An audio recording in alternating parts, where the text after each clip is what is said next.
I think probably the number one financial mistake that people make that keeps them from ever becoming a millionaire is that they base their lifestyle expenses off of the peak and not off the valley. You buy a house, you buy a car, you buy everything at that price point. You're just struggling for the rest of your life. When I talked to those guys about coming over, they were paying me like, I don't know, 60, 70% of what I was making at the firm. Yeah. So, but it was a different lifestyle. It wasn't billing my hours. It was more of a 9-to-5 gig, and there was no pressure to bill hours and all that stuff. So that was a pivotal moment for me. It was when I left, and I wouldn't have been able to do that if I had a mortgage and had all these responsibilities.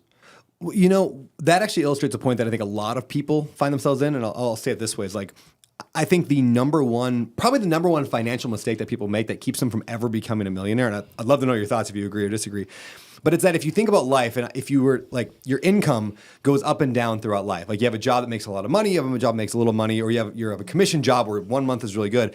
I think the mistake people make is that I know people make the mistake, I've made this mistake, is that they base their lifestyle expenses off of the peak and not off the valley, right? So if your income goes up and down, as soon as you get that raise of any kind, you start making more money, you then base all your expenses. You buy a house, you buy a car, you buy everything at that price point.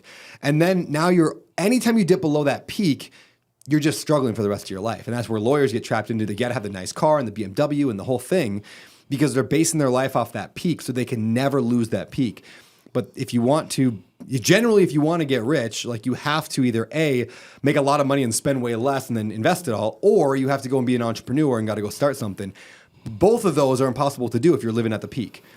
You're stuck there forever.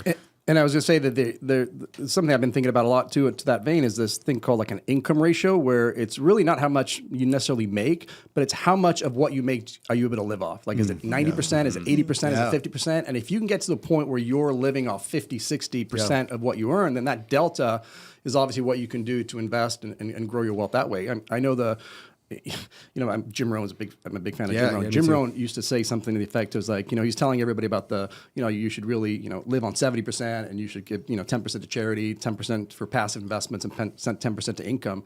And then he said something like, I probably spend 10% of what I make. Like, if I spent 90% of what I make, that would be obscene. And that was such a mind-blowing thing. And so I'm like, wow, there are people out there that make so much money that they only spend 10% of it. Like, I want to be that guy. I remember Rick Warren, right, from Saddleback Church. Like, his whole thing was like, he ties 90, or what's it called, reverse tithe or something like that? Tithe, yeah. 90% of it he gives away. So if you enjoyed this clip and you want to see the entire episode, click here. And if you want to see other videos similar to this, click here.